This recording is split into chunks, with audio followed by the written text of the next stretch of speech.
Daniel era apenas um jovem quando viu a terra de seus pais, Jerusalém, ser tomada pelos exércitos de Nabucodonosor, rei da Babilônia. O templo que um dia fora símbolo da presença de Deus entre o povo de Israel fora destruído, e os habitantes foram levados como prisioneiros. Entre os cativos estava Daniel, que foi separado de sua família e levado para servir na corte babilônica. Desde o começo, Daniel se destacou por sua inteligência e sabedoria. Escolhido para ser treinado junto a outros jovens israelitas, ele foi introduzido à cultura e aos costumes da Babilônia. No entanto, recusou-se a se contaminar com os alimentos oferecidos aos ídolos babilônicos, pedindo uma dieta simples de legumes e água. Mesmo diante da possibilidade de ser punido, Daniel permaneceu firme em sua decisão, provando que sua confiança em Deus era maior do que o medo dos homens. Essa determinação chamou a atenção de seus amigos, Ananias, Misael e Azarias, que também decidiram seguir o exemplo de Daniel. Juntos, eles formaram um pequeno grupo de resistência espiritual em um mundo hostil, onde os deuses pagãos dominavam os corações dos homens. E Deus os abençoou, fazendo com que se destacassem entre os jovens do reino. Daniel, no entanto, sabia que a verdadeira provação ainda estava por vir. A Babilônia era um lugar de tentações e perigos, mas Daniel acreditava que, com a ajuda de Deus, conseguiria manter sua integridade. A corte babilônica era um mundo vibrante e complexo, repleto de astrologia, adivinhações e rituais que exaltavam os deuses da Babilônia. Daniel e seus amigos viviam cercados por festivais e cerimônias onde Marduk, Bel e outros deuses eram celebrados. Eles estudavam as leis e os costumes locais, mas mantinham-se fiéis ao Deus de Israel, orando 3 vezes ao dia e recordando os cânticos de Sião. O rei Nabucodonosor era um homem de grande ambição e poder, mas também sujeito a mudanças repentinas de humor. Em uma noite perturbada, o rei teve um sonho estranho que não conseguia compreender.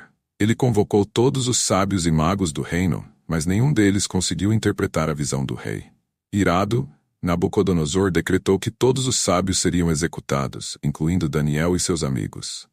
Daniel, sabendo do decreto, pediu ao rei um prazo para buscar uma resposta de Deus. Junto a Ananias, Misael e Azarias, ele passou a noite em oração, pedindo que o Deus dos céus revelasse o significado do sonho. Naquela mesma noite, Deus revelou a Daniel a visão e sua interpretação.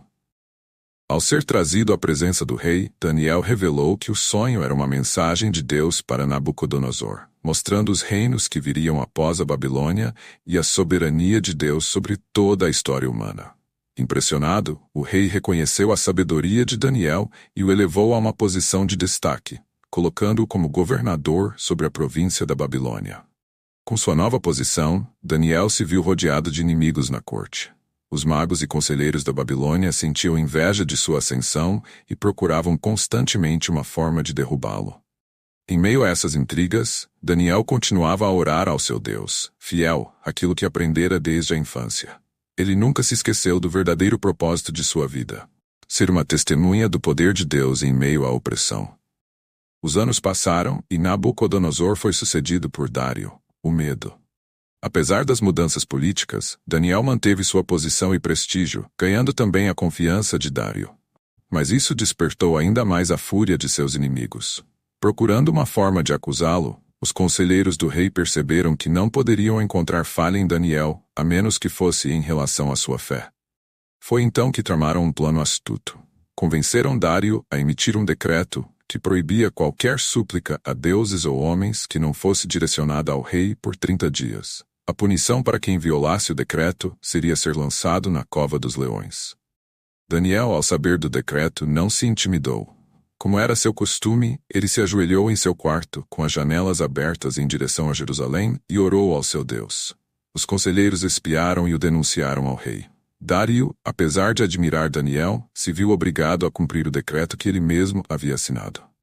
Enquanto Daniel era levado para a cova dos leões, Dário passou a noite sem conseguir dormir, angustiado por ter sido manipulado pelos conselheiros. A história se espalhou rapidamente pela cidade, e muitos babilônios se perguntavam se o Deus de Daniel seria capaz de livrá-lo dos leões. Na cova, Daniel sentiu o cheiro do sangue e ouviu os rugidos ameaçadores das feras. Mas em meio à escuridão, uma luz envolveu a cova.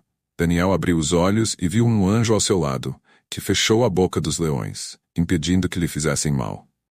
Em silêncio ele orou, agradecendo a Deus por sua proteção. Ao amanhecer, o rei Dário correu até a cova e, com uma voz ansiosa, chamou por Daniel.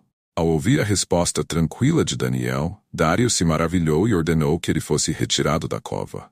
Daniel saiu sem um arranhão, provando que seu Deus era o verdadeiro Deus, capaz de salvar. Após o milagre da cova dos leões, Dário promulgou um novo decreto, declarando que o Deus de Daniel deveria ser reverenciado em todo o império. Isso enfureceu ainda mais os inimigos de Daniel, que se viram impotentes diante do favor divino que acompanhava o profeta.